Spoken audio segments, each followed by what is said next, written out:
Nabo turi kumwe bose mu ndege babonye nahezeyo bazamura amaso bayamanurira hasi ngo barebe bose bumirirwa icyarimwe mu bwoba bwinshi, ariko urujijo rukaba rurenze ubwoba kubera ko ntabwo twiyumvishaga ko mu minota itageze ku 10 dupanze urugendo rugana muri Perezidanse Ice House baba bamaze kutwitegura neza cyane. Bya bindi byo kugira amakenga dutangira kurebana umwe ku wundi, uretse Petero ni Lewis wari uri gutekereza cyane, ndetse mu gihe tukiri mu rujijo yahise ahaguruka agenda agana inyuma mu ndege, kandi mu kandi kanya Petero ni Lewis mu kugaruka mu mujinya mwinshi cyane twese twamukubise amaso. Dutungurwa no kubona agarutse afashe Gervais L. Patiri usanzwe ari Chief of Staff mu mashati amukurubana cyane. Amugejeje imbere yacu ahita amubambaza ku ruhande imbere yacu amugusha apfukamye hasi, ariko twe mu gukomeza gutungurwa cyane dutungurwa no kubona Gervais L. Patiri usanzwe ari Chief of Staff arimo kutureba amwenyura cyane aseka. Petero ni Lewis ahita amufata amashati amubwira ati tubwire ibyo nkubajije aka kanya kuko nta mwanya dufite wo guta. Umugabo aseka avuga ko byamaze kuturangiriraho n'ubundi niyo igihe dufite twagikoresha neza cyane, kuko nkuko yabitubwiye iyi ntambara igiye kubera muri Ice House ndetse nako yanamaze no gutangirira muri Ice House ni intambara bapanze igihe kinini cyane ku buryo mu bushishozi bwabo ibi nabyo bari bazi ko bishobora kuzabaho, akaba ari nayo mpamvu aka kanya tuguye mu kantu.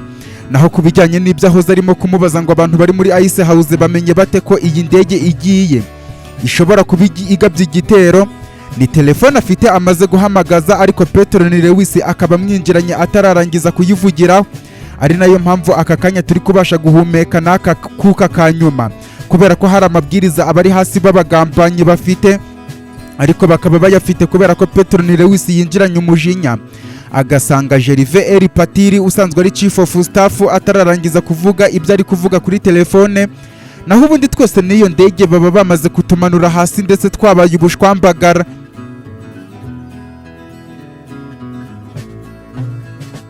Gervais L. Patiri usanzwe ari Chief of Staff yamaze kuvuga gutyo, abari aho mu ndege twese twumva ubwoba buradutashye kuko twari tumaze kumenya ko byanga byakunda bamaze kutwitegura, ndetse tunaboneraho kumenya ko Perezida Venizi bamugize injiji ku buryo bamubayemo atabazi kugera ku rwego bapangira urugamba rwo kumukura ku butegetsi muri Perezidanse ye.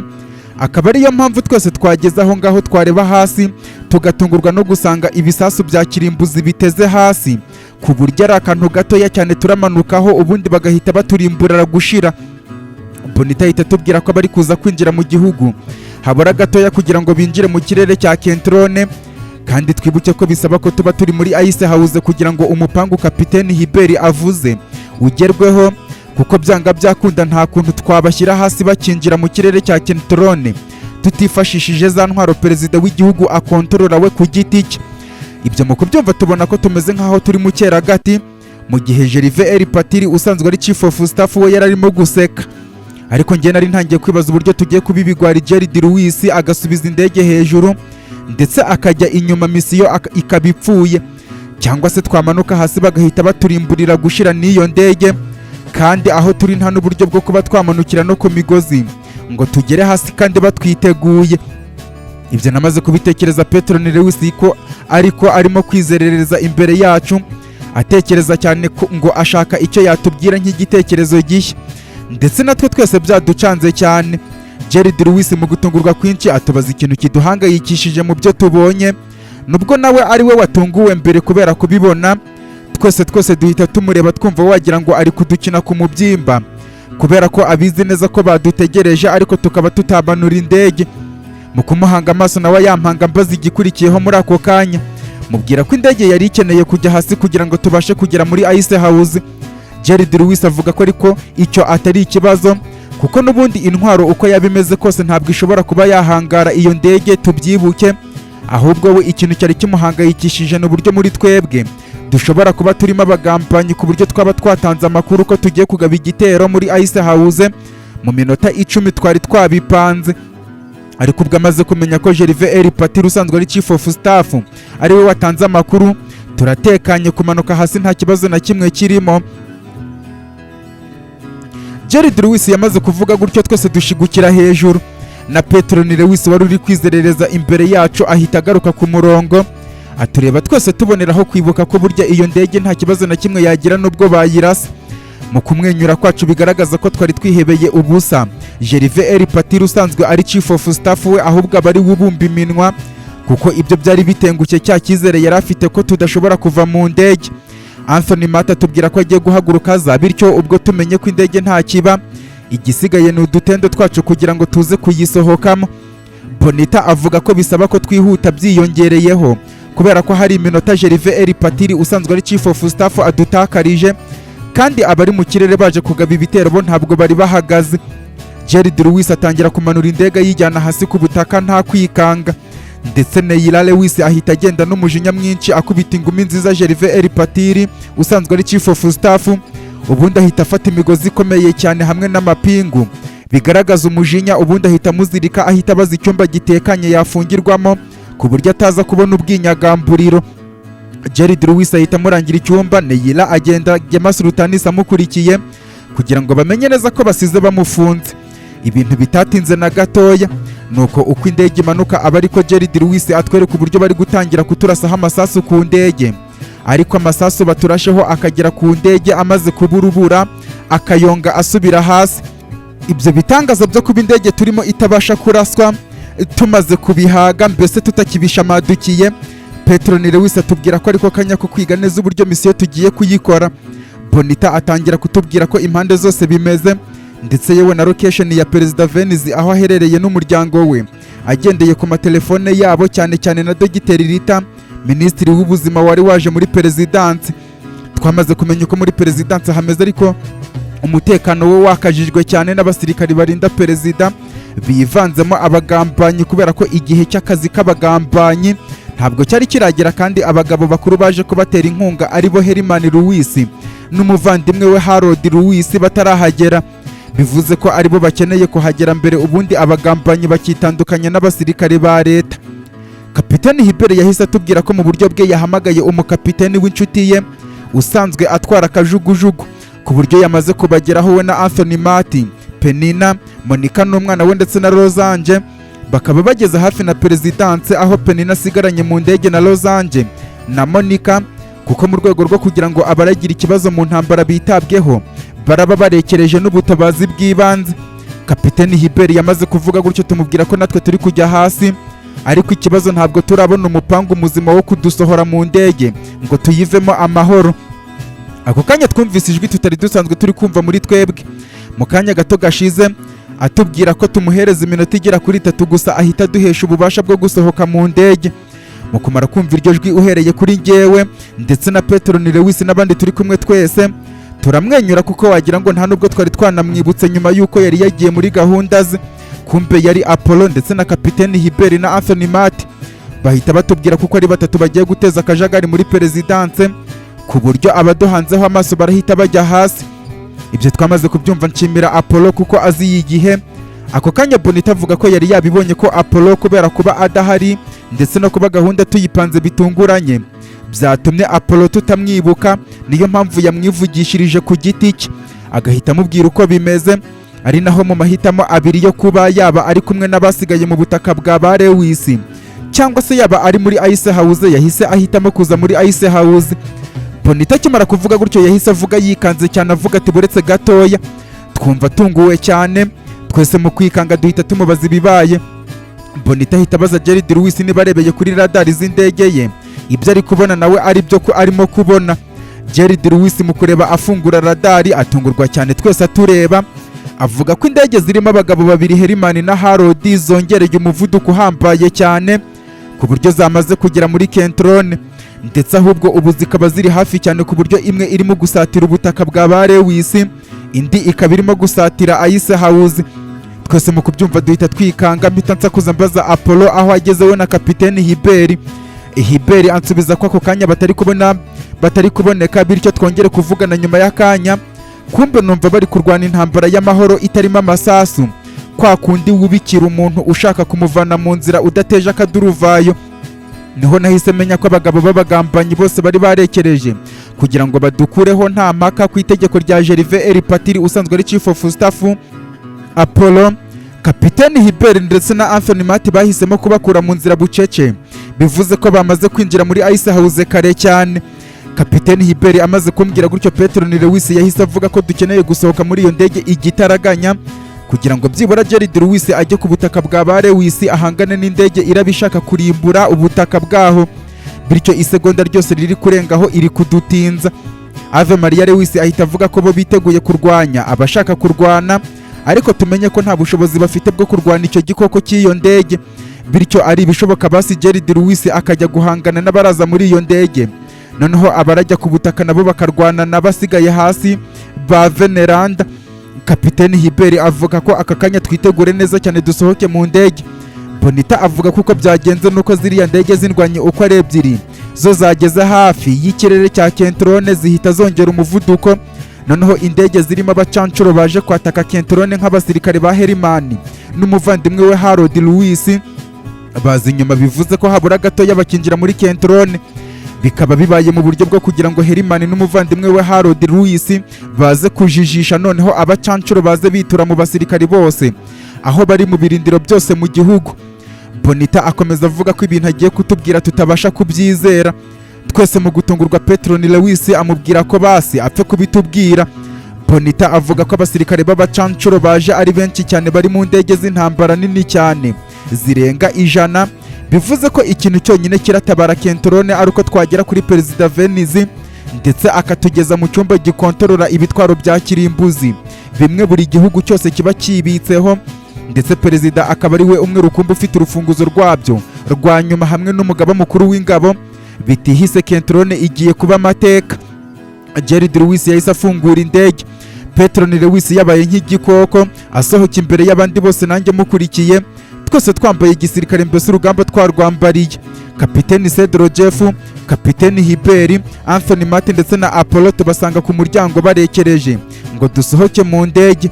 Vivence Lewis, Neila Lewis na Gemma Sultanis bose bamaze kugera ku muryango. Bonita ahita tubaza niba twumvise neza ibyo avuze mu kanya gashize.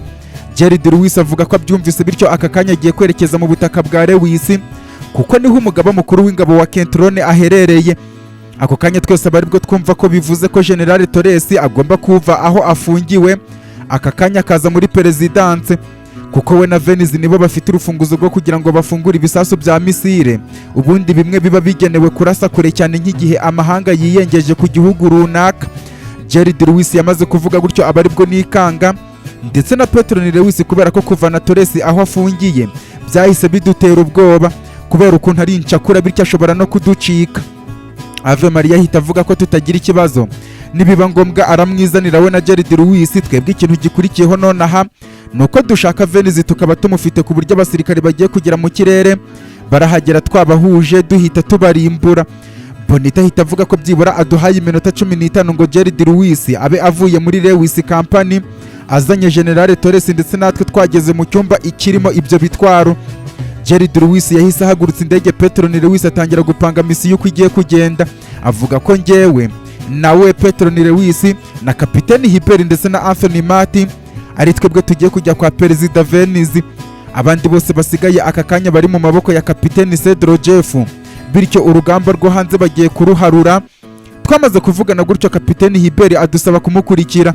Tugenda duca ku basirikari bamaze gushyira hasi bucece, ariko tutaratera intambwe duhita twumva amasasu atangiye kuvuga, ndetse amasasu atambutse imbere yacu twatunguwe no kubona umugabo wambaye imyenda ya gisirikare, ariko bamwe batwara indege aje atwitambika imbere. Abonana na Kapiteni Hubert, ariko njyewe ngikubita amaso uwo musirikare nahise ngira ikikango kubera ko ntabwo aribwo bwa mbere nari mubonyeho, ariko ikintu cyancenguye umutima cyane n'uburyo uwo musirikare tugonganye ari muri ba bantu isi ibera nziza barangiza bakihenura cyane. Mbiboneye ndetse nkanabyumvira ku magambo yarabwiye Kapiteni Hubert, amubwira ati ubwo rero wabonye nguhaye rifuti urangije utekereza ko njye nawe turi kumwe mu bikorwa bibi ugiye gukorera igihugu cyacu? Rwose wibeshye cyane, kuko njyewe ndi umwizerwa ku gihugu cyanjye, kuko igihugu cyanjye cyambereye kiza kurusha n'ibindi byose. Rero ntabwo nagambanira igihugu cyanjye n'ikimenyimenyi abantu bawe wansigiye, namaze kubashyira muri gereza bafungiwemo nonaha. Muri make wumve ko abantu bawe nabashimuse kugira ngo umupangu ufite nonaha uhite uwuhagarika wakigwariwe. namaze kumva ayo magambo y'uwo mugabo nari naranibagiwe kubera ko duherukana kera cyane, ubwo njye na Gaston yadutwaraga akatuvana muri Ice House akatujyana mu ishyamba ry'Imasofa, ubundi tukemerana ko tuzamubikira ibanga ntabe umugambanyi ndetse nkanamukiraho ibikangisho. None kuri iyo nshuro twongeye guhura Kapiteni Hubert yari yamwizeye, none yamugambaniye, bivuze ko aka kanya Losange, Penina, Monica n'umwana we bashimuswe, mbese twagambaniwe urugamba rutaranatangira. Uwo mugabo namaze kumubona avuze gutyo n'ayo magambo mpita negera imbere gatoya kugira ngo mwiyereke, ubundi nkuramo ikigofero nari maze kwambara, ubundi mpita mubwira nti biragaragara ko wibagirwa vuba Kapiteni we, ese uratekereza ko umuryango wawe nawibagiwe? Niba aya ariyo mahitamo wafashe aka kanya, reka nanjye nohereza abantu banjye ku muryango wawe, ariko aho bitandukaniye nuko bo baragenda bagiye kuwica, kandi nari naraguhaye isezerano ryo kukurinda, ari nayo mpamvu wagarutse mu kazi kawe bakakwizera. None dore uhisemo kongera kungambanira nk'uko wabigenje mbere nkakugirira ibanga, ariko aho bibereye bibi nuko aka kanya utambye igitambo cy'umuryango wawe, ukoze amahitamo meza. Umugabo namaze kumubwira gutya ahita amenya ko ari njyewe, kuko birumvikana nk'umuntu twari twarahuye kiriya gihe, ndetse n'amateka nakomeje kwandika nyuma yaho yaranze, ndetse mbona atangiye kugira ubwoba bwinshi cyane, abura icyo avuga. Petron Lewis abonye bimeze bityo ahita avuga ko ibyo tunabireke, ubwo umugambanyi atambye ubuzima bw'umuryango we twebwe ntacyo bitubwiye, cyane ko abantu yashimuse bitwa ko ari abacu ntacyo batubwiye, kuko nimbe natwe nta marangamutima tugira uretse y'urugamba turi kurwana gusa, bityo reka twigendere. Petron Lewis yavuze ibyo ngibyo mu buryo bwo kwereka uwo mugabo utwara indege ko n'ubundi twebwe duhombye abo yashimuse ntacyo byadutwara, ariko we aramutse ahombye umuryango we byakimutwara, bityo reka turebe uhomba. Petron Lewis mu buryo bwo kujijisha ateye intambwe ameze nk'ushaka kwigendera. Mu buryo bwo kujijisha, umugabo ahita avuga ngo tumubabarire kubera ko arabizi ko umuryango we twawugeraho uko byagenda kose, bityo reka umuryango wacu yafashe akawufungira ahantu awurekure mu buryo bwihuse. Nuko aranyegera ambwira ko kuva wa munsi dutandukana urukiko rwa gisirikare rwamushyize imbere y'inteko, rukamubaza ibibazo by'uburyo yadufashije, ku buryo bamwambuye akazi ke igihe kingana n'amezi 6 yose yicaye adahembwa. Nyuma y'amezi 6 bakamwohereza mu rugamba mu burasirazuba bwo hagati y'isi, akamara y'umwaka n'igice nk'igihano, aho iyo abasirikare bagiye kurwana izo ntambara zitemewe bagenda babahinduriye n'imyirondoro. Kuri ubu akaba asigaye azwi ku izina rya Kapiteni Hemadi. Nuko agaruka yarashizeho, aribwo bamugiriye impuhwe bakongera kumuha akazi ko gutwarira indege abasirikare ba diviziyo ya mbere iri mu murwa mukuru wa Kenti, ari nabwo yamenyanye na Kapiteni Hubert. Ariko amakuru akaba yari yaravuzwe mu minsi yashize ko Kapiteni Hubert ashobora kuba ari umugambanyi ukorana na ba Maximilian na Giovanni, bityo akaba ari nayo mpamvu yirukanwe mu kazi ka gisirikare burundu. Kapiteni Hemadi yamaze kuvuga gutyo twese turatungurwa cyane, ndetse ndebana na Kapiteni Hubert n'abandi twese turi kumwe turarebana, tumureba cyane cyane Petron Lewis wari utunguwe cyane. Kapiteni Hubert koko twese tubona arebye hasi mu ipfunwe ryinshi, twese duhamiriza icyarimwe ko ashobora kuba yarazize twebwe mu ibanga ntanabitubwire, cyane ko uretse kumva ko yavuye mu gisirikare mu buryo butunguranye, ariko ntabwo yari yaratubwiye ikintu cyamukuye mu kazi nyirizina. Mu by'ukuri twese mu kugwa mu kantu Kapiteni Hubert yabonye turi kumureba, ahita azamura amaso natwe aratureba, ahita avuga ati munyihanganire ntabwo nari mfite uburyo nabibabwiramo, ariko koko nukuri ikintu Perezida Venezi yanjijije abitijwemo umurindi na General Torres, nuko nari ndi gukekwaho ko nkorana na ba Maximilian mu buryo bumwe cyangwa ubundi. Noneho mu buryo bwo kunyikuraho bambwira ko mba ngiye mu rugo bakaba bari kwiga ku kibazo cyanjye, ariko babikora mu by'ukuri kwa kundi umuntu bamwirukana ku kazi batabyeruye. Rero namwe murabizi ko atari inkuru nari kubasha kubara. Kapiteni Hubert yamaze kuvuga gutyo twese turuhutse imitima, ndetse na Bonita wabyumvaga arasepfura, turabyumva ahita avuga ati ariko wari kuba waratubwiye papa. Bigaragara ko nabo mu muryango we yabahisha impamvu yavuye mu gisirikare mu buryo butunguranye. Twamaze kubyumva Petron Lewis yegera Kapiteni Hubert amukora ku rutugu mu buryo bwo kumukomeza, ndetse areba Kapiteni Hemadi amubwira ko abirukanishije Hubert ari abagambanyi b'igihugu, ndetse n'aka kanya bakaba bamaze kwinjira mu gihugu baje gutera kudeta, bityo niba ibyo avuze abikuye ku mutima, natwe tugiye kumuha imbabazi nk'umuntu wubaha leta akaba atayigambanira. bityo indege atwara akora ibishoboka byose mu rugamba tugiyemo itugirira umumaro, nibwo turabona ko ari umwizerwa wa leta kuko natwe turi kurwanira leta nziza. Ibyo nabikora umuryango we uraba utekanye. Kapiteni Hemadi yamaze kuvuga gutyo aterura isari ariterera Kapiteni Hiberi warebaga hasi, nawe amuterera isari, nuko ava aho ngaho n'abasirikare babiri bari kumwe bigaragara ko aribo bari batwitambitse. Bonita atubwira ko ibibaye tubyirengagize tujya aho tugiye kuko tugize amahirwe ikipe ya Kapiteni Cedro Jeff na ba Apollo baturinze uwo mwanya bashakaga kutugeraho. Kapiteni Hiberi mu ntege nke yatera intambwe agana aho tugiye, ariko tutaratera intambwe na 20 twumvise ikintu gihuma hejuru yacu, duhita tubona ni indege. Twese mu kuruhutsa umutima kubera ko twari tubonye ari ya ndege ya Gerald Lewis. Petronile Lewis ahita amubaza niba ari ibintu bimworoheye kwinjiza General Torres muri iyo ndege, akaba amuzanye. Twese dutungurwa no kumva Gerald Lewis atubwira ko n'ubu bikiri ikibazo gikomeye cyane kubera ko Torres yigize intakoreka, ariko we n'abagabo bari kumwe yamaze kumenya ko ari Ave Maria na Veneranda bari gukora ibishoboka byose. Gusa twitegure neza cyane ko Torres kumukoresha ngo afungure ibisasu bishobora kuza kutugora. Gerald Lewis yamaze kuvuga gutyo twese twaguye mu kantu kuko twari twamaze kumenya ko atari uri hejuru ya Perezidanse Ice House, ahubwo duhita tumenya ko ari umwe muri ba bagabo baje kurwana urugamba. Bitambwira Gerald Lewis ko abagabo bahageze, nawe ahita avuga ameze nk'utunguwe avuga ko ari kubibona ko undi nawe yageze ku butaka bwa ba Lewis, bityo ibintu bigiye kugorana. Anthony Mata ahita avuga ko ahantu hateje ikibazo ari mu butaka bwa Lewis kuko ntabwo uyu uri hano hejuru ya Ice House ntabwo ashobora kuhagaba igitero, ndetse yewe kuba abasirikare b'abacancuro bazanye batarinjira mu gihugu ameze nkaho nta mbaraga afite. Bityo Gerald Lewis nabagumye muri Ice House, ahubwo Kapiteni Hemadi ari ujya kuzana General Torres. Ibyo twamaze kubyemeranya aho Apollo avuga ko agiye kuvugana na Kapiteni Hemadi amwohereze ndetse nibiba ngombwa bajyane kuko Kapiteni Hemadi araba agiye guhura n'umuyobozi we. Nuko natwe dukomeza kujya mbere kugeza ubwo Hiberi yatugejeje ku gipangu kiri muri Ice House kirinzwe cyane. Abasirikare bahita batubona ibintu bihindukira aho ngaho kuko urugamba rw'amahoro rwari rurangiriye. Twese twatangiye kurasana n'abasirikare bashinzwe kurinda aho ngaho, ariko kubw'amahirwe kubera ko twari tubatunguye batatwiteguye twabafatiranye uko bose tubashyira hasi ku muvuduko uhambaye cyane, duhita tujya kwinjira ndetse ni mu rugo rwa Perezida Venice. Petronile Lewis na Anthony Mate badusaba ko tuguma aho ngaho ku marembo njyewe na Kapiteni Hiberi kugira ngo Venice bahite bamwizanira kuko aho dukeneye kujya ni ku rundi ruhande. Ariko atararangiza kutubwira amasasu yahise yicuma ari menshi cyane, ndetse Anthony Mate bahita bamurasa isasu ryo mwitako. Twese mu gutungurwa twibaza aho amasasu avuye, twatunguwe no kubona abasirikari barinda Perezida baza biruka bava aho twaturutse.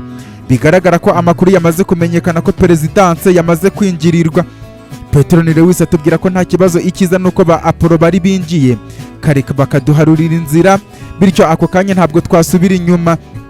Jama Sultanis avuga ko ntitugira ikibazo kuko abaduteye bari inyuma yabo, mbese bari hagati na hagati. Urusasu rutangira kuvuga baturasaho natwe tubarasa, ndetse Principal Anthony Mate ari kwirwanaho kuko yahise akuramo imyenda yambaye atangira kwihambira ku itako ngo amaraso atava. Twebwe dukomeza kurasana n'abasirikare.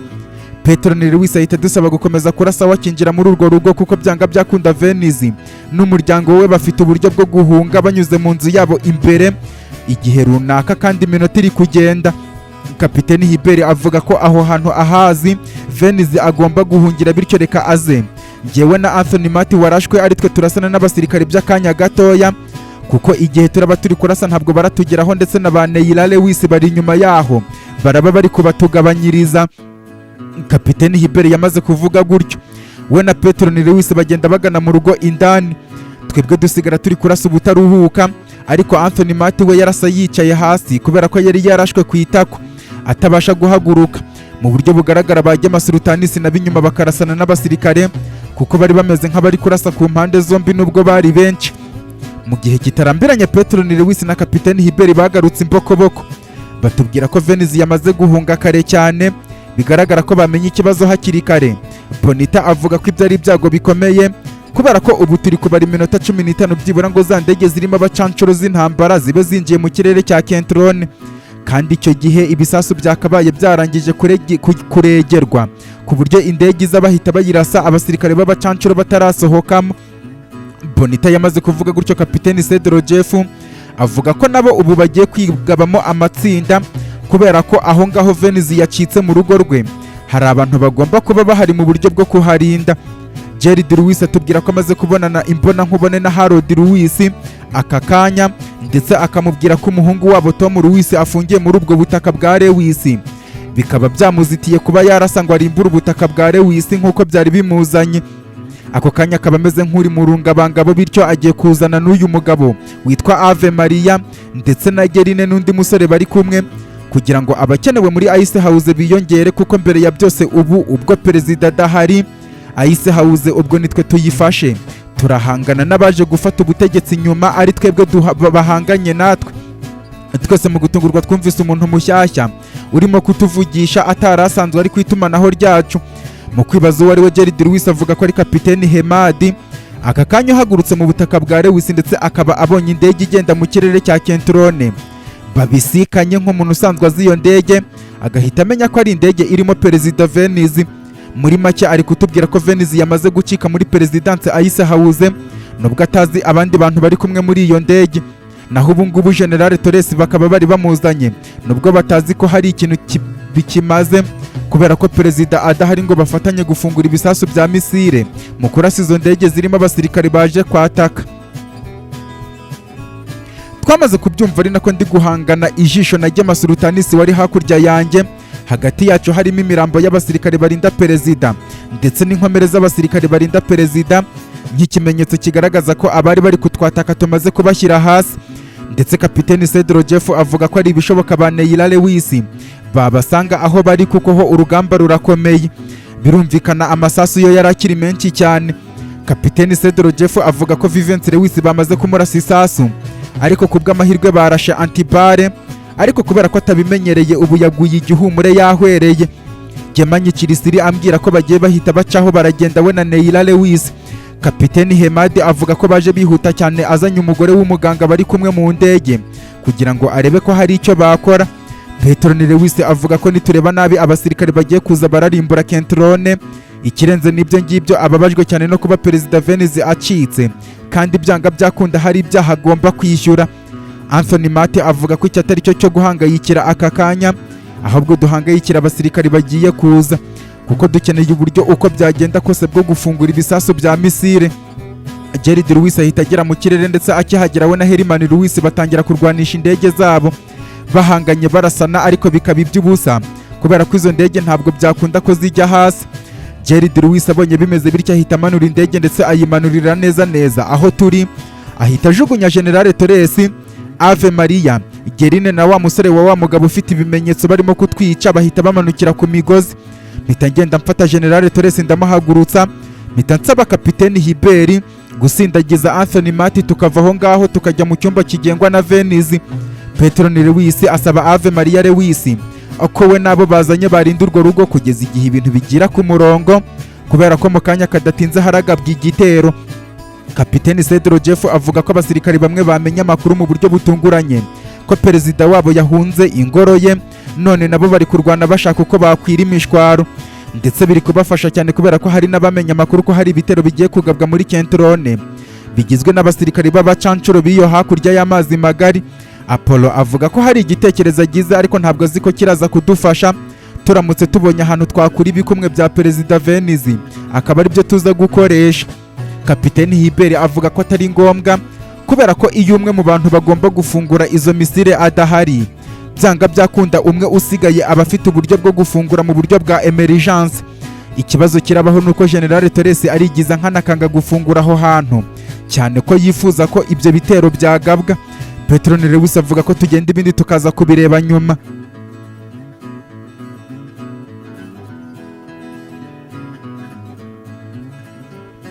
Twavuye aho ngaho tugana mu cyumba perezida akontoreramo za misile, ndetse Bonita atubwira ko dufite iminota itageze kuri 5.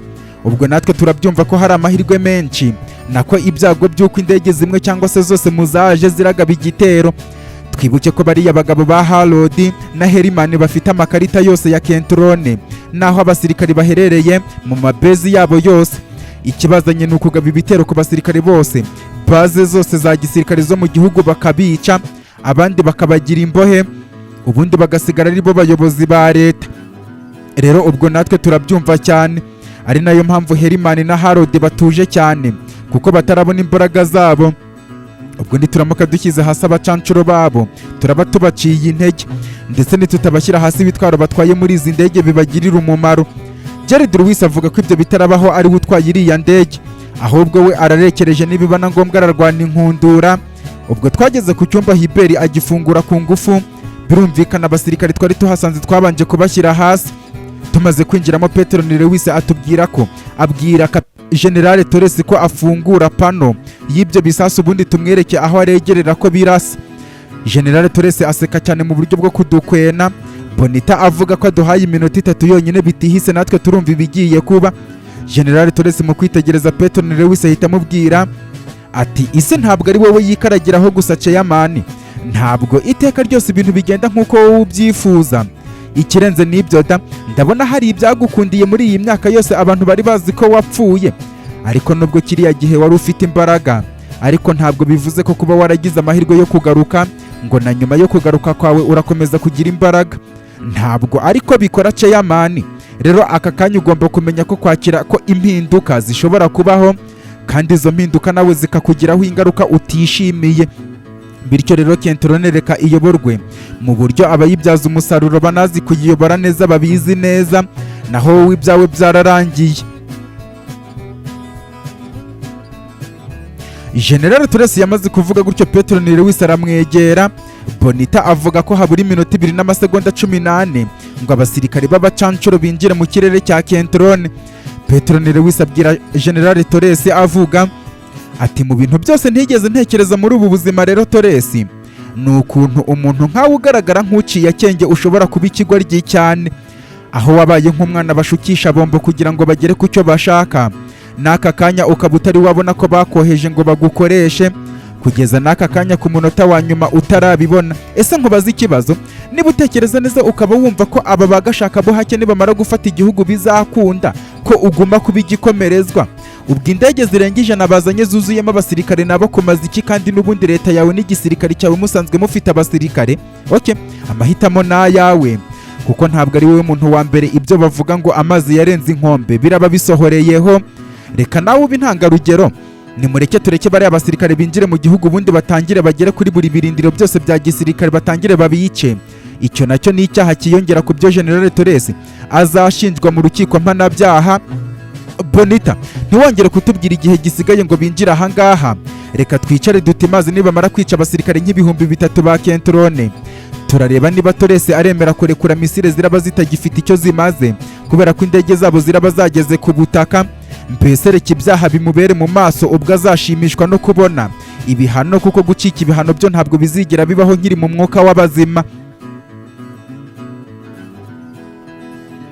Petero Lewis yamaze kuvuga gutyo arekura General Torres ajya kwiyicarira ku ruhande ubona nta kibazo na kimwe, ndetse natwe turicara dutegereje. Bonita atubwira ko indege ziri ku murongo w'imbere z'abacancuro ziri kubura amasegonda 40 gusa kugira ngo zigere mu butaka mu kirere cya Kentrone. Petero Lewis ahita abaza Bonita niba yavugisha abayobozi ba televiziyo na radio by'igihugu ngo ababwire ko ubutegetsi bwamaze gufatwa na General Torres ubu ngubu, kubera ko Perezida Venice yahunze intambara Torres yamugabyeho. Bonita ambwira ko biramufata umunota umwe gusa, bityo reka ahita bikora. Torres ahita abaza ibyo Petero Lewis avuze ngo hari indege zirimo abacancuro zigiye kwinjira. Njye mpita mwegera mu kanya gato yamubwira uko bimeze, ndetse nanamusaba gufungura radari kuri pano y'aho ngaho akirebera igitero abagabo bari gukorana nawe bagabye kuri leta, ndetse bakaba bafite gahunda yo kugaba ibitero bikomeye mu bitero muri bezi za gisirikari bakabica bose, bagasigara aribo bari gukontorora igisirikari cyose. General Torres mu kubyumva atunguwe cyane yahise afungura. Bonita amurangira aho arebera neza, atungurwa no kubona indege za gisirikare zamaze kwinjira muri Kentrone kandi z'intambara. General Torres mu kubona bimeze bityo we nta nubwo yigeze azuyaza, ahubwo yatangiye kuregera za misiri atangira kuzohereza kuri izo ndege, azirasa imwe kuri imwe nta muntu bimubwirije. Nubwo hari zimwe yahushije zigatangira kumanukira mu gace turi kubona ko ari ku mipaka ya Kentrone, bisobanuye ko byanga byakunda hari abasirikare ba Kentrone bagiye gupfa uko byagenda kose, kandi ibyo bikaba ari ibyaha bigiye kujya ku buyobozi bwa Kentrone. Ako kanya Petero Lewis amaze kubona bimeze bityo yahise abwira Bonita niba amaze gufatisha abayobozi ba radiyo na televiziyo by'igihugu. Amubwira ko ubu bari ku murongo, anamusaba kuvugisha abayobozi ba televiziyo ya ba Lewis, ubwo ni Fernando na Etina. Avuga ko bari ku murongo, bityo gahunda ikurikiyeho niyo kwerekeza gahunda zose muri perezidansi. Mu kanya kadatinze itumanaho rya televiziyo zombi ndetse na radiyo y'igihugu zerekeza muri Ice House, aho Petronile Lewis yambaye nk'ingabo ariko itagaragara isura yahise atangaza ko igihugu cya Kentorone cyamaze gufatwa ubutegetsi bwacyo, aho ubu Perezida Venice yamaze guhunga igihugu nyuma yo kubona agabweho ibitero byaba gashaka buhake baje kurimbura igisirikare cya Kentorone, ndetse aka kanya urugamba rukaba rugikomeje muri perezidanse, bityo abasirikare bose bakorera leta ya Kentorone ubu barya bari menge kuko bagashaka buhake bamaze kugera mu gihugu, aho bafite intego yo kwica abasirikare ubundi bagashyiraho ababo. Petronile Lewis yamaze kuvuga gutya akomeje ijambo rya Gerald Lewis, ahita atubwira ko Herman Lewis na Harold Lewis bamaze kubona ibyo dukoreye abasirikare bari kuza kwinjira mu gihugu batangira guhunga kubera ko indege zabo atari kuzigotera hamwe. Harold Lewis yamaze guhunga ku buryo yasohotse n'igihugu, ariko ubu ahanganye na Herman Lewis ku buryo ashaka gucika ngo icyasha kitamujyaho, ku buryo atatubeshye akeneye ubufasha. Petronile Lewis wari wakuyemo ama-ekuteri kugira ngo batarogoya ijambo ari kuvugira ku bitangazamakuru bikomeye bibiri mu gihugu cya Kentorone, yakomeje avuga ko ubu Kentorone iyobowe n'inzibacyuho. Mu kanya katarambiranye perezida w'inzibacyuho araza kugaragara kuri televiziyo, ndetse ashishikariza abanyakentorone bose ko ako kanya bicunga cyane kuko dufite abacengezi muri Kentorone, bityo umutekano wabo bawurinde neza cyane mu gihe ibintu bitarajya ku murongo. Ibyo byose General Torres yabyumvaga arasa indege ziri kwinjira, ndetse yewe kubera kumera nk'uwataye umutwe zimwe zikamucika ku buryo zinjiraga mu gihugu bya bindi by'uko aho intambara ibereye hari ibyatsi bigomba kuhababarira. Ubwo bivuze ko urwo rugamba hari abasirikari ba leta ndetse n'abaturage batagize icyo bazi bagiye kubizira. Birumvikana kubera ko abasirikari bo muri perezidansi bari bamenye amakuru, bamwe bari bahunze kuko ntacyo barwaniraga, gusa hari abari basigaranye na Kapiteni Cedro Jeff nk'uko abitubwiye, banahise bamenya ko leta yafashwe bakemera gukomeza gukorera leta batitaye ku muyobozi. Nibo batangiye kurinda umutekano wa perezidansi kugeza ubwo General Torres yamaze kurasa misile ku ndege ya nyuma yari isigaye. Mu ntege nke agahita yicara hasi arimo kurira yifata ku gahanga kuko ibintu abonye atarazi ko bishobora kubaho, kuko yumvaga ko igihugu nigifatwa na bagashaka buhake azaba igikomerezwa, atarazi ko abo bakorana baraza baje kurimbura ingabo ze zose.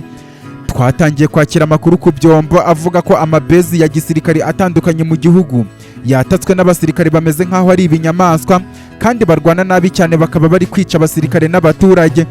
Gusa bamwe bakavuga ko nubwo batewe batiteguye ariko bari kwirwanaho. Ibyo byose General Torres yabyumva agahita bihuza no kuba ari nyirabayazana wabyo, kuko kwikunda byatumye igihugu kijya mu kaga. Akanatekereza ku muryango we uburyo uri buze kubyakira, akumva ari buze ariko nta yandi mahitamo yari afite. Kapiteni Cedro Jeff yatubwiye ko perezidansi yose irinzwe neza cyane kuko abasirikare bayisigayemo bari gukorana, ariko Gerald Lewis akeneye ubufasha. Kapiteni Hemadi ahita avuga ko agiye kumufasha gutangira Herman ku buryo atava mu kirere cya Kentorone na gatoya. Apollo avuga ko agiye gufatanya na Gerald Lewis, icyo bagiye kumufasha nuko Kapiteni Hemadi agiye kumuzamura mu kirere ibindi abimuharire. Ibyo twamaze kubyumva numva ko Apollo arakoresha udutendo twe byanga byakunda Herman Lewis ntacike nkuko umuvandimwe we Harold Lewis yacitse akava mu kirere cya Kentorone. Ako kanya Veneranda avuga ko igitero cy'abasirikare b'abacancuro bakomeye cyane kigabwe mu butaka bwa Lewis. Twese mu kwikanga mpita numva umutwe urazengurutse nsakuza cyane mvuga ko ibyo bintu ntashobora kubyemera na gatoya. Ave Maria Lewis avuga ko kubera ko ibintu bimaze gutungana muri perezidanse, reka we n'abandi bari kumwe bakeya bagende bajye kurwana, ariko birasaba ko tubizera kubera ko njyewe Petronile Lewis, Kapiteni Hiberi nabo turi kumwe turakenewe cyane muri ako kanya aho muri perezidanse Ice House. Ave Maria Lewis yavuze gutyo mpita mubwira ko mwizeye cyane. Avuga ko hari indege hari agiye kugendamo ajyanye na Vivence Lewis ukiri muri koma kubera kuraswa isasu ku mutima nubwo ritinjiye kubera ko yari yambaye antibare. Abari hanze harasigara Apollo uri kurwanira mu kirere afatanije na Kapiteni Hemadi ndetse na Gerald Lewis. Bivugwa ko ngo yavutse ku mugore w'umurewisi utazwi, Gemma Sultanis, Neila Lewis, Kapiteni Cedro Jeff, mu gihe Gerine na wa musore wa mugabo ufite ibimenyetso barimo kutwica bajyanye na Ave Maria Lewis na Vivens Lewis. Bonita atubwira ko hari amaraporo ari gukomeza kugaragara impande n'impande agaragaza ko hari amabezi ya gisirikari Kentrone agabweho ibitero byinshi ndetse n'ingo z'abaturage zagabweho ibitero. Abasirikari baje bakaba bari kubica nta mpuhwe nubwo bamwe bari kwirwanaho. Petronile Lewis yahise asaba ku itangazamakuru ryose ryagaruka kuri twebwe aho turi, yongera kwibutsa Anthony Mata amubwira ko muri twebwe ntawe uzi politike n'imiyoborere, bityo aka kanya Kentrone ibayiye mu biganza bye, bityo ijambo ni irye. Anthony Mata mu gutungurwa kwinshi cyane aratureba, njyewe mpita mbona ko na ya marenga Petronile Lewis yari yamuciriye burya atigeze yamenya, aho yicaye hasi kubera ko bamurashe isasu mu kaguru aratsindagira. Kapiteni Hiberi ahita amuhagurutsa amwicaza mu ntebe iri aho ku ruhande, ubundi Hiberi afata kamera arayimutunga. Anthony Mata yamaze kubona ko kamera imuriho, Bonita ahita avuga ko synchronization y'amajwi n'amashusho iri kugenda neza kuri televiziyo zombi ndetse na radiyo y'igihugu. Nuko atangira avuga ati kugira ngo mbeho nkora ibyo nkora byose kandi bigende neza ku nyungu zanjye ndetse n'iz'abafite ibyo banyitezeho, ikintu cya mbere kurusha ibindi ngomba kuba mfite uko byangenda kose ni amahoro y'umutima. Iyo umutima utuje nta kintu kiwuhangayikishije, nibwo umuntu aba umuntu nyamuntu, nta nkeke zimuriho cyangwa se ibindi bimubangamira mu buryo bwose butuma atabasha guhanga ijisho ku mirimo ashinzwe. Ibyo mvuze hejuru twese nk'abantu tubihuriyeho, ariko nanone buri wese akaba agira ikintu kimuhesha amahoro mu buryo bwe. Igitangaje muri ibyo ngibyo ni uko mu buryo bwo kubona amahoro hari n'abayabona ari uko bayabujije abandi, bakabikora nk'akazi ndetse bikanarenga bikanababyarira n'inyungu. Ibyo bintu abakurambere bacu barabyanze ndetse babyanga urunuka, ndetse badusigira n'umurage w'uko umuntu utubuza amahoro tugomba kumurwanya twivuye inyuma, kugeza ubwo natwe guharanira amahoro nk'abantu cyane cyane mu gihugu cyacu cya Kentrone twabishyize imbere n'iyo twaba tutabihemberwa, ariko ba bantu byibura bafite ibyo batwitezeho bakabasha kubibona. Ushobora kuba umbonye bwa mbere kuri iyi kamera cyangwa se ukaba unzi kubera ko hari ahantu henshi nageze nkahahurira n'abantu benshi, ariko ikintu ntigeze menya nuko aka kanya ibi nagakwiriye kuba ndi kubivuga, kuko izo nzira zose naciyemo hari ababonaga ko burya hari ikintu ndi kubaka ku buryo kizatuma aka kanya mfatira ijambo nicaye muri perezidansi ya Kentrone. Ari nayo mpamvu aka kanya ngiye kukumara amatsiko mu magambo makeya. Mbere yo kukubwira impamvu nicaye ahangaha, nkubwire urugendo rwanjye kugira ngo ubashe gusobanukirwa n'impamvu mpicaye. Ba bantu baharanira amahoro nahoze ndimo kuvuga, hari ubwo batugeraho natwe twayabuze, hanyuma bagakora ibishoboka byose kugira ngo wongere ugire amahoro. Birumvikana baba bagukuye mu nzara z'abarwanya amahoro ku nyungu zabo. Uko nguko niko muri urwo rugendo navugaga nahuye n'abaharanira amahoro, by'umwihariko ku rwego rwa Kentrone, mbese barwanira iterambere ry'amahoro ya Kentrone. Icyo gihe mpora nabo kubera ko nari narataye umutwe kubwo kubura amahoro nyabujijwe n'abayatesha abandi ku nyungu zabo. Amahoro yanjye yaragarutse nubwo atari amahoro yari yuzuye kubera ko abarwanya amahoro ntaho bari bagiye, ariko ibyo abaharanira amahoro bankoreye iyo batabikora n'ayo makeya nabonye ntabwo nari kubasha kuyabona ngo noneho babandi bafite ibyo banyitezeho babashe kubibona. Kugeza n'aka kanya nari nkiri kumwe nabo turi guharanira amahoro, bikaba binabaye ngombwa ko mu mboni z'abaharanira amahoro ndetse n'abafite ibyo banyitezeho uko nza gukomeza guharanira amahoro ndi hano muri perezidansi Ayise Hawuze nka perezida w'inzibacyuho, kubera ko ubuyobozi bwari buriho buyobowe na Venizi Salvatore bwamaze kuvaho kubwo kuba inshingano yari afite nabo bari bazifitanye barazirengagije, kugera ubwo bagera ku rwego rwo kwinjira ku barwanya amahoro kandi aribo bashinzwe kuyarinda. N'ikimenyimenyi amahano ari kubera mu bice bitandukanye by'igihugu aka kanya, iyo kuba abantu b'abanyamahanga bateye Kentrone bakaba bari kwica abaturage n'abasirikare ba Kentrone, ubuyobozi bwabo bwabigizemo uruhare ku buryo baharanira amahoro. Mvuga hamwe nge nawe bamwe baharanira amahoro mvuga nge twabonye tumaze kurambirwa, ubundi tugafata umwanzuro wo kuza kuyaharanira mu buryo bweruye. Ntabwo ngiye kwicara ngo nirarire mvuga ko hari uruhare runini mfite mu kuba nicaye ahangaha, ariko abarugize ndetse bakaba bareberera Kentrone yose, bakaba kandi banashishoza barwana intambara ziharanira inyungu za Kentrone, nibo banyicaje ahangaha banyizeye ko ngiye kuba ndeberera Kentrone mu gihe abaturage bazakora amahitamo yabo bagatora perezida bashaka. Ntanabicishije amatsiko abo bantu bandi mvuga, kuko murabazi cyane, aka kanya tukaba turi kumwe kuko ni Maximilian n'umukunzi we Giovannia ndetse n'abandi bose bakorana nk'uko mubizi, bakaba iteka baraharaniye amahoro y'abanyakentrone. Nako ngira ngo mukimenya ko aribo banyicaje hamuhise mwumva ko ibintu byose bibaye amahoro masa, kuko bakoze byinshi cyane bigaragarira isi yose ko ari abantu bakeneye kuba bareberera kentrone. Dukeneye amahoro, ari nayo mpamvu aka kanya dufashe umwanzuro udakuka wo kwibera ku ruhembe rw'imbere ngo amahoro ari twebwe tuyagabura, cyane ko amahirwe menshi yatanzwe no gukosora amakosa n'ibyaha bibera hano muri kentrone, ariko uburangare bw'abagakwiriye kugabura amahoro bukababera imbogamizi, ku buryo ahubwo kentrone yakomeza kuba mbi cyane aho kuba nziza. Abaturage bagahora ku nkeke, bityo abafite ibyo bakora n'abafite ibyo babitezeho bakanga gutera imbere, kugera ku rwego rw'uko bagashaka buhake bamanutse n'ibitero bya gisirikare baje kurembura kentrone, kandi turi igihugu cyihagazeho. Ibyo turabyanze cyane, aka kanya turabirwanyije rwose, ndetse kuva uyu munsi nicaye ahangaha ntabwo tuzigera twemera ko umuntu utazi abo turi bo n'uburyo twabashije kuba turi ahangaha aza kudukoresha icyo ashaka.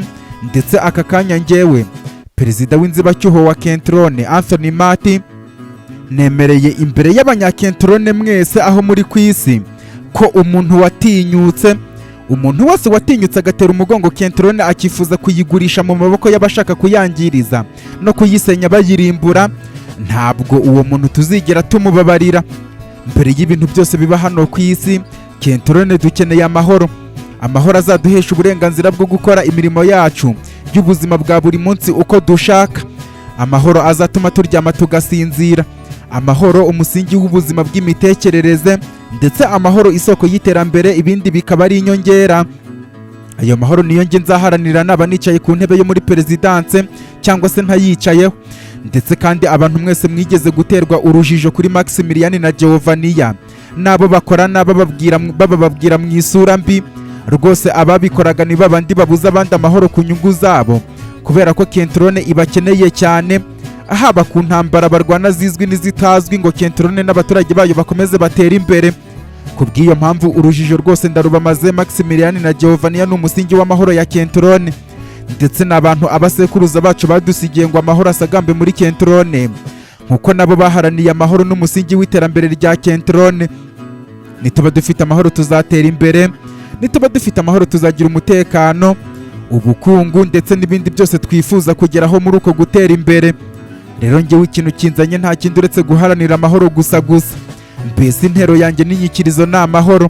Nshimiye mwese mugiye kunshyigikira mu rugamba rwo kurwanira amahoro, ndetse namwe tugeranye ahangaha turwanira amahoro yo soko y'ubwisanzure.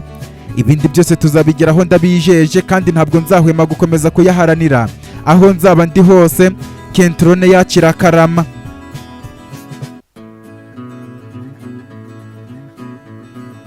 Anthony Mati yamaze kuvuga gutyo, Kapiteni Hibert azimya kamera, ari nako amashusho n'amajwi abanyakentrone bamaze kuyakira neza cyane. Petero Lewis abwira Anthony Mati ko yarabizi ko yiteguye kuba areberera kentrone muri uwo mwanya, kuko n'ikimenyimenyi ijambo avuze mu buryo butunguranye rirabaye kandi rigiye gusana imitima y'abanyakentrone. Ahita amushimira atazuyaje ko yemeye ubusabe bwe nk'umuturage usanzwe, akemera ko abayoboye kentrone mu gihe ibintu bitarajya ku murongo. Anthony Mati avuga ko atazigera amutenguha kuri icyo cyizere amugiriye.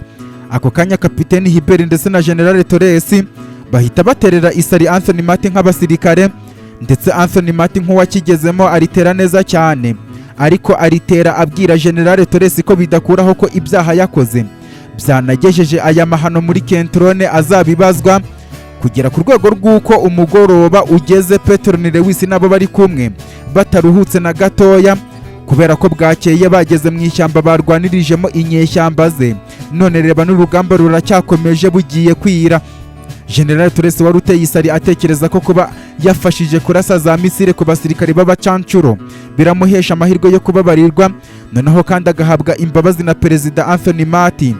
Atungurwa yumva ko yari ari guta inyuma ya Huye.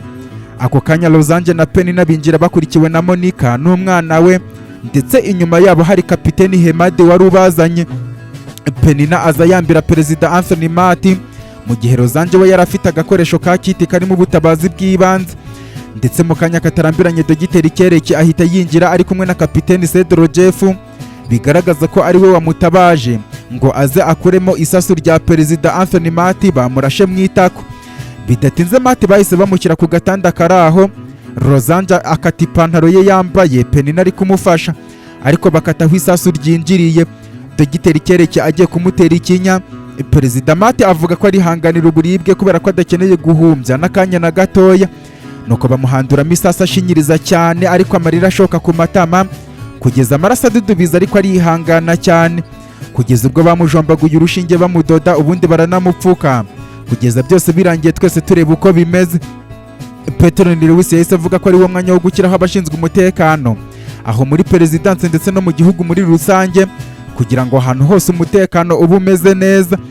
Perezida w'inzibacyuho Anthony Mati avuga ko ingabo zose ziri muri Ice House n'izindi zirazamo ubu ziri mu maboko ya Kapiteni Hiberi, ndetse Hiberi na Anthony Mati akaba aribo bazajya biganirira ubwabo ku by'umutekano, nko kubwira Kapiteni Hiberi ko igisirikare cyose ari icye. Anthony Mati akomeza avuga ko uriya musore Cedro Jeff aka kanya atwaye polisi mu biganza bye nonaha kubera ko ari we muntu yizeye, ariko kandi aka kanya inshingano za Ave Maria aho yakoraga nka maneko zirahagaze. Agiye kuba ari mu mwanya wa General Torres yari arimo mu buryo bw'agateganyo kugira ngo ibintu byose bibe bimeze neza cyane. Ndetse izo mpinduka ashyizeho nka perezida w'inzibacyuho zikaba zihise zishyirwa mu bikorwa nonaha igitaraganya. Kapiteni Hiberi na Kapiteni Cedro Jeff wari umaze kumenya ko agiye mu mwanya wa Dani Marike byihuse cyane. Bamaze kubyumva bose bahita basohoka aho ngaho, nsigarana na Penina wandebaga mu maso arambwira ati iyi si irazenguruka kabisa Max, kuko ntawe ujya umenya aho bwirageze. N'ikimenyimenyi ejo hashize nari ndi mu bwihisho kugira ngo batambona bakangirira nabi inzira wowe n'umukunzi wawe ndetse n'umuryango wawe, none reba aka kanya ngiye kwitwa First Lady wa Kentrone. Penina amusubiza ko nanjye ntunguwe cyane n'uburyo Monica yari inshuti yanjye bisanzwe, none no kumuciryera bikaba bigiye kujya binsaba inzozi cyangwa se zishobora kumbana inzozi nshobora no kutarota cyangwa se ngo zijye mu bikorwa. Penina aseka nkora ku rutugu avuga ko atazi uburyo yansobanuramo kuko ndamayobera, ariko tuzabiganiraho neza ibi bintu. Mubwira ko ibyabaye nta ruhare nabigizemo kuko ari imyanzuro ya Petronile Lewis. Ambwira mbaza niba Petronile Lewis turimo kuvugaho atari wa mugabo mu minsi yashize wandebaga akavuga ko ninjye muntu umwe rukumbi yizera. Twese turi aho ngaho mu guseka uretse General Torres kubera ko yari yamaze kubona byamuhindukiyeho. Twese twatunguwe no kubona umugabo w'umwera uziritse amapingu inyuma, bamwinjiza aho ngaho akurikiwe na Apollo ndetse na Kapiteni Hemadi n'umusore w'umumetisi Gerard Lewis. Bageze ku muryango batubwira muri make uko byagenze, ko ubwo Kapiteni Hemadi yamaraga kuzamura Apollo kuri kajugujugu yagiye akitendeka ku ndege y'igihangange ya Herman Lewis, ubundi akamutesha umutwe cyane ko nawe azi kwizirika, kugeza ubwo guhangana na Gerard Lewis byamucanze bakamuvanga. Ijambo rya perezida rikaba ryarangiye intambara yabo nayo irangiye kubera ko Gerard Lewis nkuzu udutendo tw'izo ndege kurusha n'abo bagabo yahise amukorera ibyo atari yiteza, akisanga agomba kumanura indege hasi. Uko akaba ariko Herman bamufasha nubwo umuvandimwe we Harold yamaze gucika ajya mu gihugu cye. Apollo yamaze kuvuga gutyo Gerard Lewis ashimira Kapiteni Hemadi avuga ko iyo atamufasha bitari gukunda.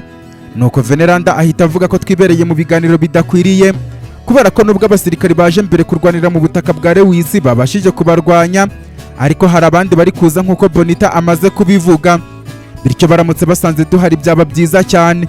Jema Sultanisi yahise yinjira ubona ameze nk'uwaciye igikuba, avuga ko dukeneye cyane mu butaka bwa Lewis kuba duhari kubera ko abari kurwanya Kentrone mu buryo butazwi bamenye ko umusore Tom Lewis aho afungiye.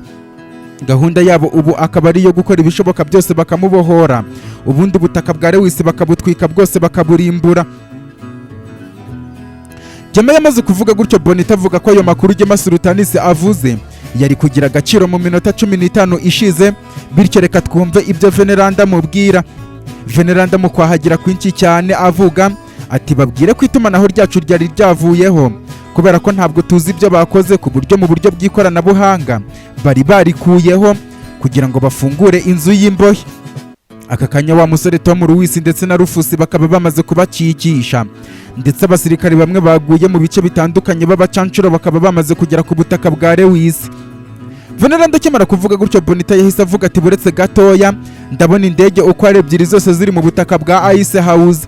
None se iyi ndege yo iri aha ngaha ni iyihe muri izo ngizo? Biragaragara ko wa mugabo Harodi wari wagiye tuzi ngo yahunze aragarutse, ndetse mu buryo bugaragara niwe ugiye kumanura umuriro w'amasasu byo kurimbura ubutaka bwa Lewisi. Ubu se dukora iki? Ibyo twamaze kubyumva twese turikanga. Petero ni Lewisi avuga ati mutwihanganire Perezida Mati, aka kanya dufite indi ntambara tugiye kurwana, ndetse nanone biragaragara ko abantu batwatatse bashobora gukomeza kuducamo ibice kugira ngo batuyobore batujijishe maze birangire turangiye natwe bwacu turangiye. Ariko mwebwe mukora ibishoboka byose mwirinde, ubundi natwe tubanze tujye kwitabara. Jared Lewis yahise afata Herman Lewis avuga ko ataramusika. James Sultanis agenda ahagurutsa General Torres kuko natwe tugomba kumujyana akaba imbohe yacu. Abandi bose batubasezeraho duhura na Neila Lewis aje kutubaza niba tugenda cyangwa tutagenda. Kapiteni Hemada tubaza niba turakenera ubufasha bw'indege atwaye. Petero ni Lewis amusaba kuguma aho ngaho kuko Jared Lewis ari buze kudufasha mu ndege ye atwaye. Nuko twese tugenda tugana ku ndege ya Jared Lewis, tubanza kwinjiramo Herman Lewis ndetse na Torres. Ubundi Petero ni Lewis abanza kwinjira, Apollo akurikiraho, James Sultanis, Neila Lewis, Rosanje akimara kwinjira twese twatunguwe no kumva amasasa biravuze yikurikiranya. Ndetse mu buryo butunguranye njye wari inyuma ya bose mpindukije amaso ngo ndeba ahantu amasasa arimo kuvugira, ntungurwa no kubona uwo twahuje amaso afashe imbunda ari njye wayitunze. Mu gutungurwa cyane kuko mu bantu bose baba hano ku isi ntabwo niyumvishaga ko uwo muntu twahuza amaso ntunze imbunda, kuko nta buryo byashobokagamo. Nongeye guhindukira ndeba mu ndege ya Jared Lewis turimo kwinjiramo, ntungurwa no kubona abantu bose bahagaze ari njye bahanze amaso, batandeba mu maso ahubwo bitegereza umubiri wanjye. Mu gihe ngitunguwe cyane nagiye kubona mbona ajya amasohotse asunika abantu bose asakuza mu rusaku rwinshi nk'urw'intare y'ingore avuga ati oya ntabwo bishoboka. Mu gihe ngiye kumutangira ngo mubaze ahantu agiye, natunguwe no kumva nta tubaraga na dukeya nsigaranye, ahubwo umubiri wo untanga kugwa hasi. Ndetse mu kugwa hasi naguye ndeba wa muntu ufite imbunda yintunze wagira ngo arandarashe, ndetse amasasu abiri numvise koko akaba ari njye warashwe. Mu gihe ndi mu rujijo nibaza uburyo yandasa kandi imbere y'ibindi byose atagakwiriye kuba ari aho ngaho, byose byabaye mu mwanya muto kuruta uwo guhumbya. Ariko impamvu nari ntunguwe cyane n'uburyo Neila yari yaziritse uwo mugabo akoresheje imigozi n'amapingu, nyuma yo kumureba ngasanga ari Gervais Patiri usanzwe ari Chief of Staff. Mu gihe nkiri kwibaza ibiri kumbaho natunguwe no kumvira muri ekuteri, ariko nkumvira kure cyane ijwi rya Bonita avuga ati noneho byose birarangiye.